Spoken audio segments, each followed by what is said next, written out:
Okay, so we have a task 1 bar chart today to look at, and it is showing figures for imprisonment. What's important?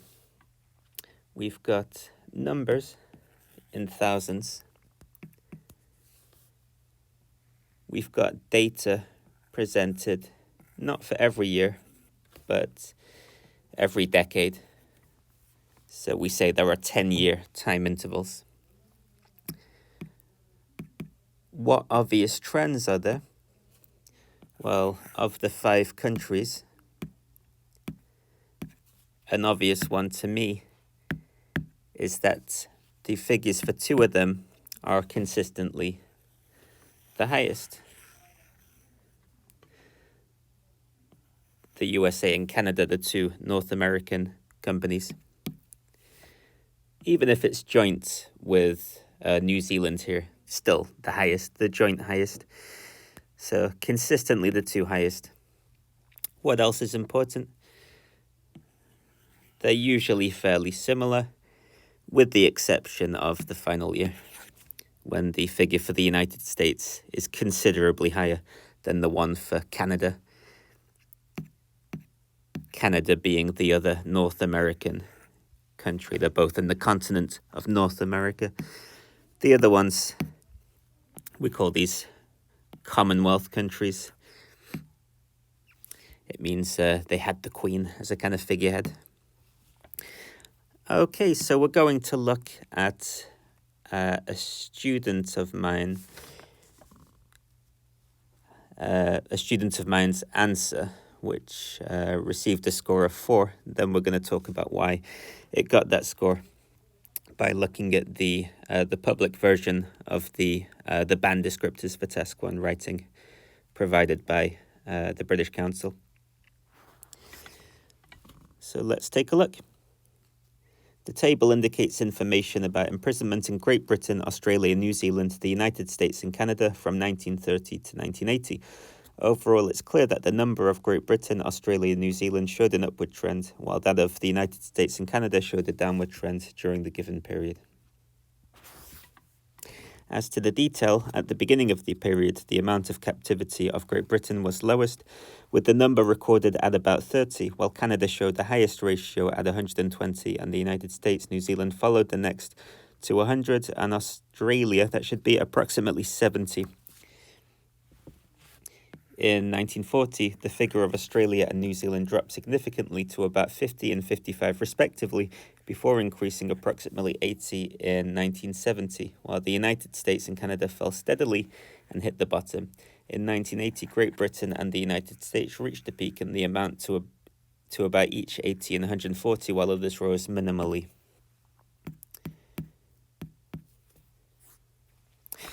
Let's start with the introductory sentences. So you've got 2, one introducing what the infographic is, and the other one trying to give an overall trend. Well, first of all, it's not a table, is it? It's a bar chart or bar graph.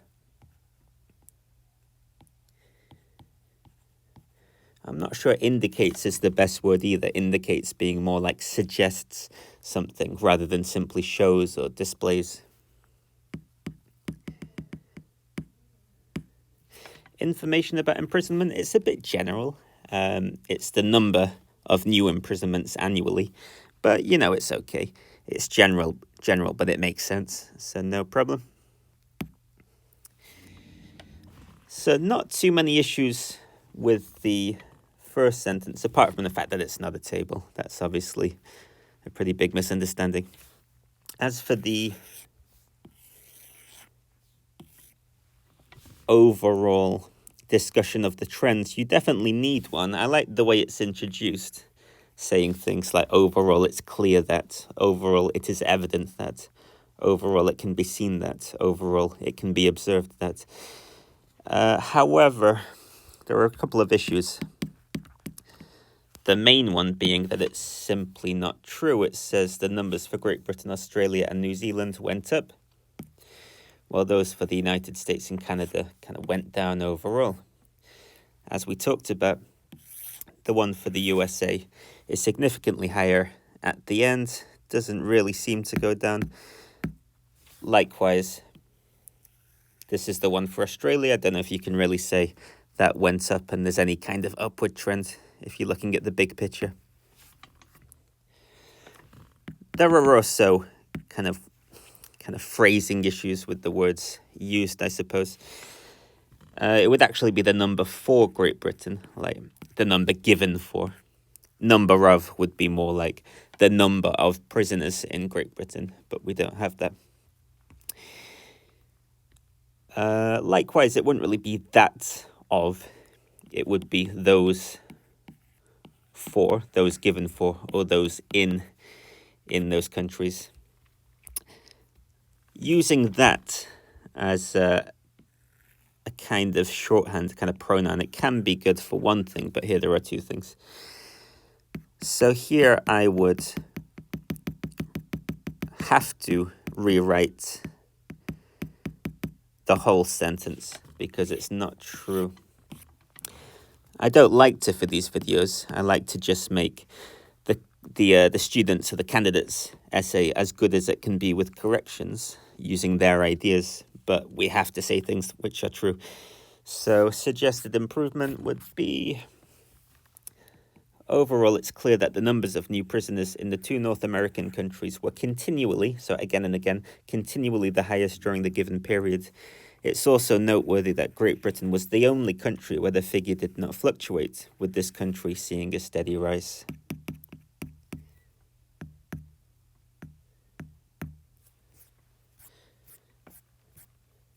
Because for me, that was something else that stood out.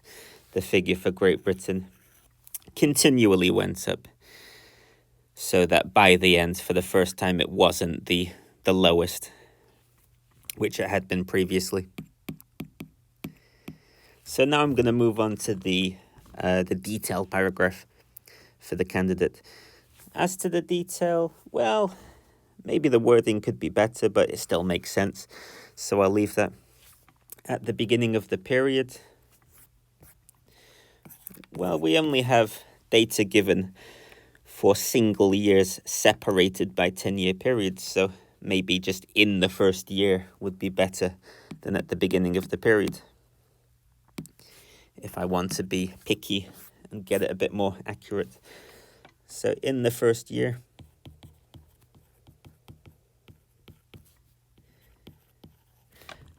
amount of captivity doesn't really make sense as something that can be measured. It's the number of new prisoners, isn't it? The number of people newly imprisoned. The number of new prisoners, forgive my messy writing, in Great Britain was, well, the lowest, I guess, because it's a superlative, with the number recorded at about 30. This is something you'll notice. It's in thousands, so it's 30,000. So you got to check the infographic carefully. But it's just common sense, isn't it, that there will be more than 30 in a year in a country. So if you're thinking 30, that's low, check the graph again. Is there anything you've missed? Some of the words, not too good. Ratio.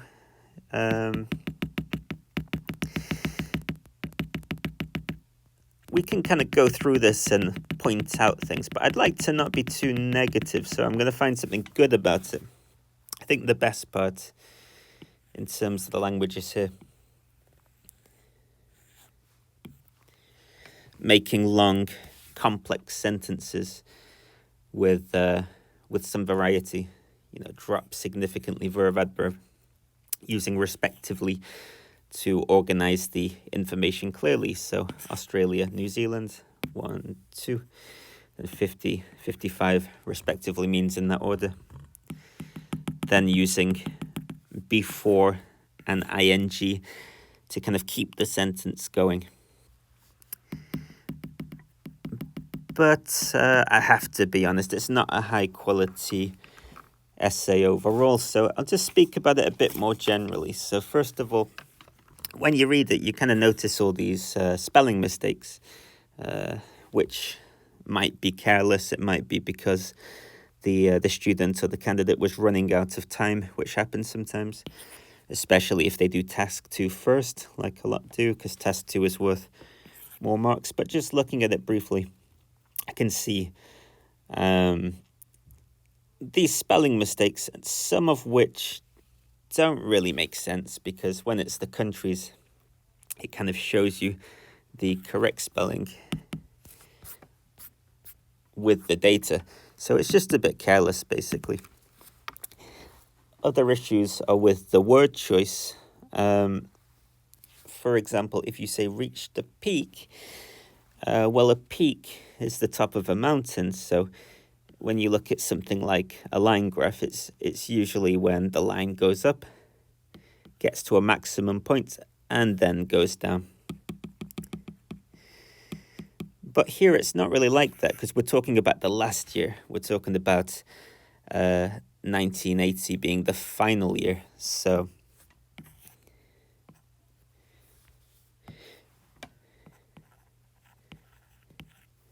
if 1980 is the final year and the trend is like this, we don't know if it will kind of continue going up so that it's even higher in 1990, for example. So peak suggests the maximum before it comes down.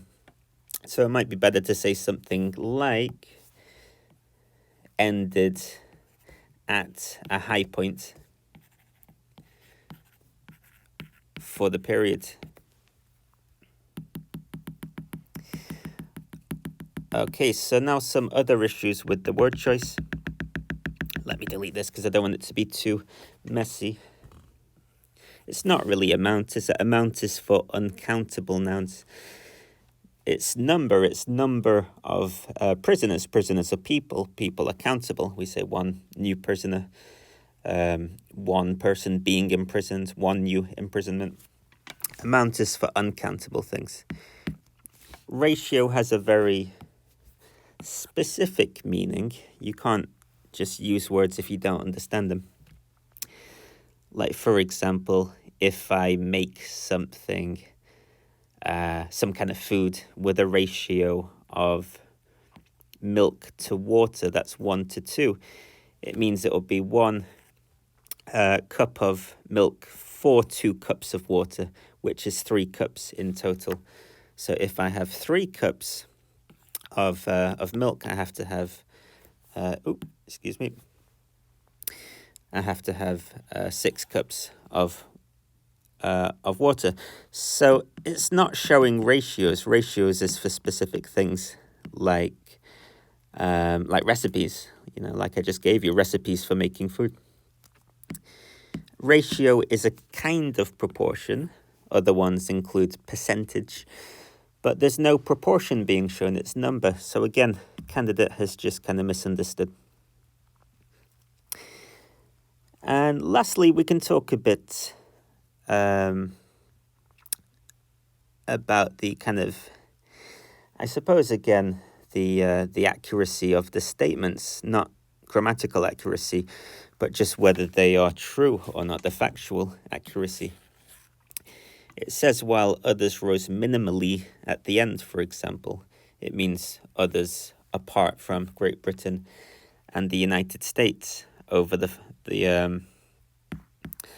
final 10 years in particular. But that's not necessarily true. Australia, for example, goes down. So it's very easy to find problems with some of these statements. Some of them we just have to delete because they're not right. So there are some problems with that.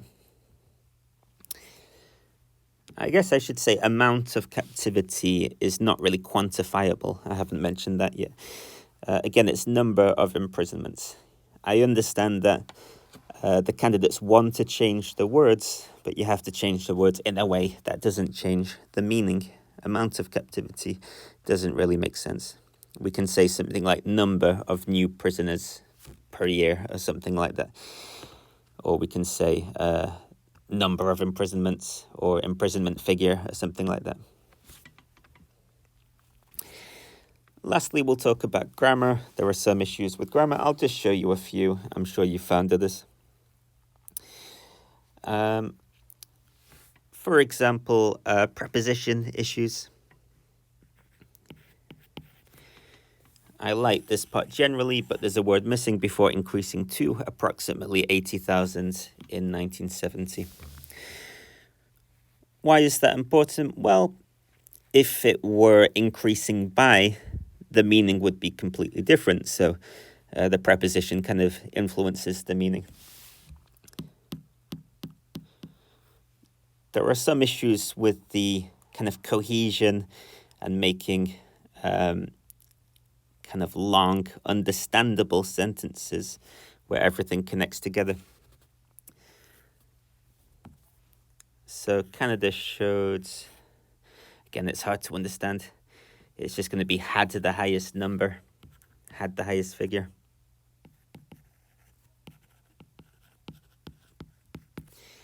At 120,000. And the United States, New Zealand followed the next to 100. So it doesn't really make sense. There are words missing.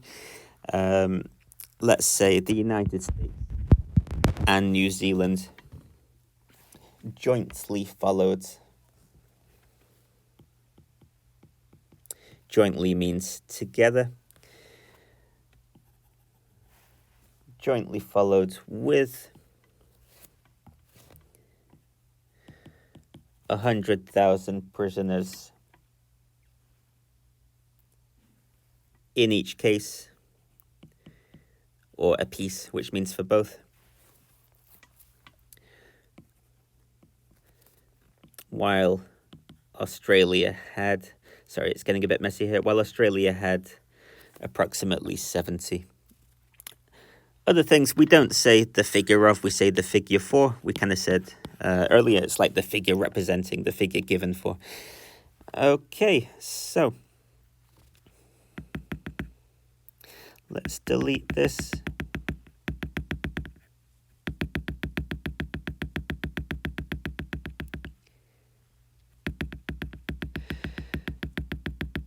And as I said before, we can't really say reached a peak. Likewise, we can't really say, I think the writer means bottomed out, which is kind of the opposite. You wouldn't really say hit the bottom. You'd say fell to a low point or bottomed out. But we've kind of got the same issue. And another thing is when data are presented in 10-year periods, it's not what we call continuous data. It's not like for every year. So we could have something like this, and the trend is something like this. So it's tempted to say that it bottoms out here, but actually maybe in 1935 it was even lower. So this is really where it bottomed out. We don't know. So I would be careful about using that kind of language when we're just kind of given kind of snapshots of specific years or specific months. Okay, as I mentioned at the start of the video, it's going to be a definite 4. If we look at the band descriptors public version, available to everyone on the IELTS British Council website, it's task achievement, coherence and cohesion, lexical resource, grammatical range and accuracy. We'll go in that order. So first one, attempts to address the task but does not cover all features, bullet points. The format may be inappropriate. Well, yeah, the body paragraph, it tended to focus on specific details and didn't really talk about all the countries across the whole period. Parts may be unclear, definitely. Irrelevant, well, more unclear or just wrong than irrelevant. Repetitive, yes, just giving specific figures, but not really structuring them in a way that makes sense. Inaccurate, just wrong information we've talked about.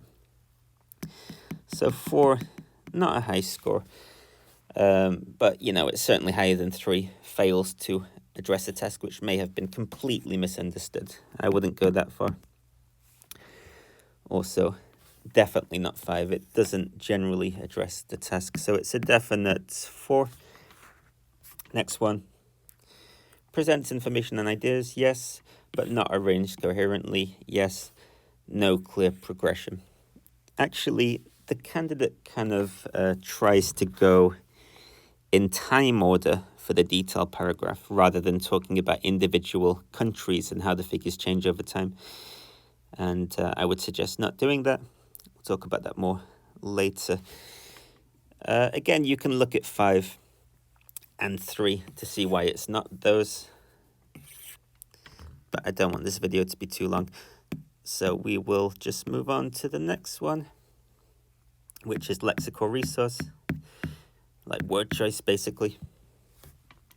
Uses only basic vocabulary which may be used repetitively or which may be inappropriate. Inappropriate was the main thing. You can't just throw around words like ratio if you don't understand them. You don't say amount when it's number. That was a pattern. There was a lot of things that were just not being used correctly. And lastly, for the grammar, very limited range of structures with only rare use of subordinate clauses. Actually, the candidate did try to use some complex sentences. That's the long ones with more than one clause, more than one subject and verb. But the problem was, it just seemed like they were memorized ones because the statements were inaccurate factually. They gave wrong information. I can't really count them as as real ones, if you see what I mean. So 4, 4, 4, and 4, so definite 4 overall. So here's a fixed version where I've kind of corrected the errors that I've mentioned before. So this is using the candidate's ideas. I've had to change the general trends part significantly, obviously, because it was just wrong factually. But other than that, I've tried to keep the candidate's ideas. Okay, so here we go. The bar chart displays information about imprisonments in Great Britain, Australia, New Zealand, the United States and Canada from 1930 to 1980. Data are presented in 10-year time intervals. Overall, it's clear that the numbers of new prisoners in the 2 North American countries were continually the highest during the given period. It's also noteworthy that Great Britain was the only country where the figure did not fluctuate, with this country seeing a steady rise. Examining the data in closer detail, it can be observed that in the first year, the number of new prisoners in Great Britain was the lowest at roughly 30,000, while Canada had the highest at 120,000, and the United States and New Zealand jointly followed with 100,000 apiece, while Australia had approximately 70,000. It's a bit long, that sentence, and long can be good, but you don't want it to be so long that it's hard to follow. Just keep that in mind. The figures for Australia and New Zealand dropped significantly to about 50,000 and 55,000 respectively over the next decade, before then increasing to stand at approximately 80,000 in each case in 1970. The numbers for Great Britain and the United States ended at respective high points, for each one, respective high points of 80,000 and 140,000. Okay. So much better because there aren't the grammar and word choice mistakes. But I would just say the style is still not great because I don't really understand why the candidate has chosen to arrange the data in this way for discussion. It kind of starts with talking about the number in Great Britain, comparing it to Canada, United States, New Zealand. So talking about all the countries in that 1 year, but not really drawing comparisons between them, just mentioning the figures, I suppose. Then it talks about changes over the next decade for 2 specific ones, Australia and New Zealand. And then over the next 30 years to 1970, but then it switches to Great Britain and the United States at the end. So it's not really talking about all countries and all years. So very briefly, what I've done to finish is just quickly write my own version, which tries to do a better detailed paragraph. And I'm going to end on this. I'll read it briefly. If you want to read it more thoroughly, please just pause the video.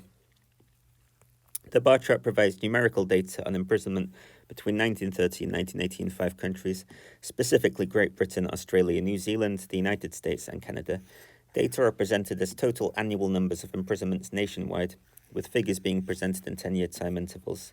Overall, it's clear that the numbers of new prisoners in the 2 North American countries were continually the highest during the period. It's also noteworthy that Great Britain was the only country where the figure did not fluctuate, with this country seeing a steady rise. Okay, so I've tried to change the style now of the detail paragraph. Examining the data in closer detail, it can be observed that in the first year, the number of new prisoners in Great Britain was the lowest, at roughly 30,000. So I'm going to stay with Great Britain. It makes more sense to me.